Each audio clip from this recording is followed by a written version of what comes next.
Physics में gravitation में आज हम लोग देखेंगे फ्री फॉल और acceleration due to gravity. Free fall का मोशन मतलब होता है motion of an object under effect of gravitational force only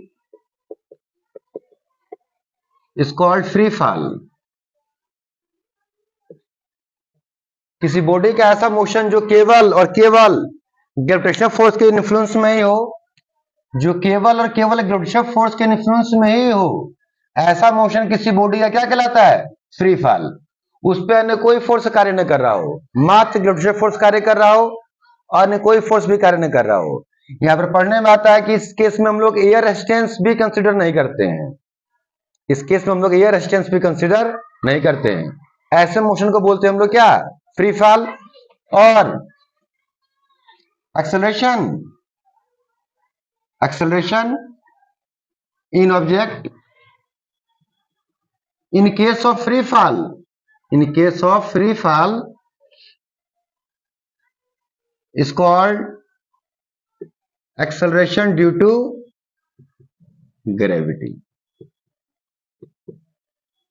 और जब कोई बॉडी फ्री फॉल कर रहा हो, उस केस में जो उसका एक्सेलरेशन होगा उसे हम लोग क्या बोलते हैं? Acceleration due to gravity. दो बात बोल रहे हैं हम एक साथ ही। एक तो फ्री फॉल बोल रहे हैं कि बॉडी का ऐसा मोशन जो केवल और केवल ग्रेविटेशनल फोर्स के इफेक्ट में, उसे बोलते हैं हम लोग क्या? Free fall. और जब बॉडी फ्री फॉल कर रहा हो, उस केस में उसमें कितना एक्सेलरेशन है? That called acceleration due to gravity. यह एक यूनिफॉर्म एक्सेलरेशन होगा।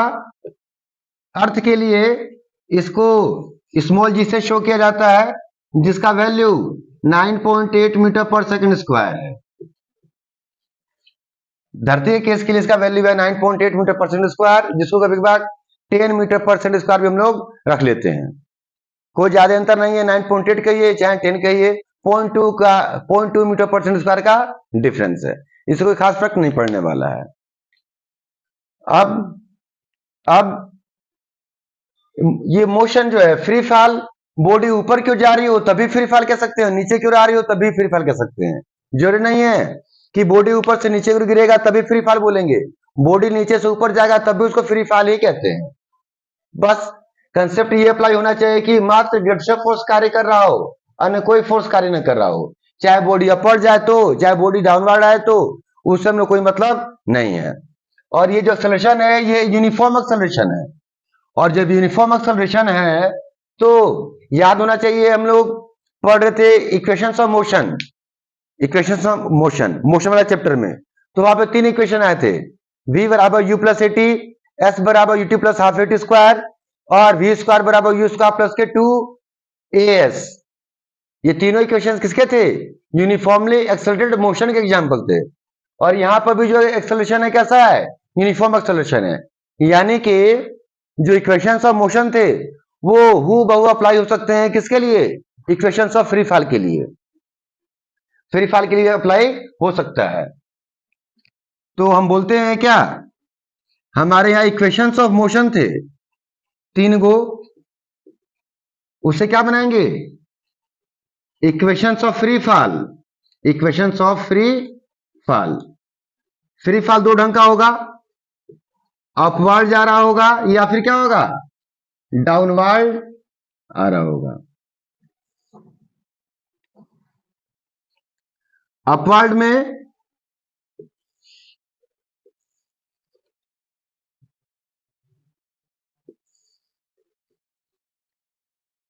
मालूम होना चाहिए कि माइनस का जी पुट किया जाएगा, और डाउनवर्ड में प्लस का जी पुट किया जाएगा। क्यों? इतना तो अनुभव हम लोग को है कि कोई बॉडी ऊपर से नीचे गिर रहा होगा तो उसका स्पीड बढ़ता जाएगा with the passage of time. ठीक है जी। यानी कि उसके मोशन में क्या है? एक्सेलरेशन है। पर सेकेंड स्पीड उसका बढ़ता जा रहा होगा। और कितना बढ़ता जा रहा होगा? 9.8 मीटर पर सेकेंड 1 सेकंड में 9.8 मीटर पर सेकंड का स्पीड क्या होगा, बढ़ जाएगा। कब, जब ऊपर से नीचे की ओर आ रहा होगा तब। इसलिए कैसा पढ़ रहे हैं, एक्सेलरेशन पॉजिटिव। पर यही बॉडी यदि नीचे से ऊपर की ओर जा रहा होगा तो पर सेकंड उसके स्पीड में 9.8 मीटर पर सेकंड की कमी आ जाएगी, यानी कि रिटार्ड हो रहा होगा। और रिटार्ड हो रहा होगा तो रिटार्डेशन में क्या बोला गया था, ए का वैल्यू नेगेटिव पुट करने के लिए। ठीक है जी, ए का वैल्यू नेगेटिव पुट करने के लिए। यहाँ पे जी का वैल्यू है, जी क्या करेंगे, नेगेटिव पुट करेंगे। ए और जी में कोई अंतर नहीं है। फ्री फॉल के लिए ही ए को हमने किस तरह रखा है, जी के बराबर रखा है।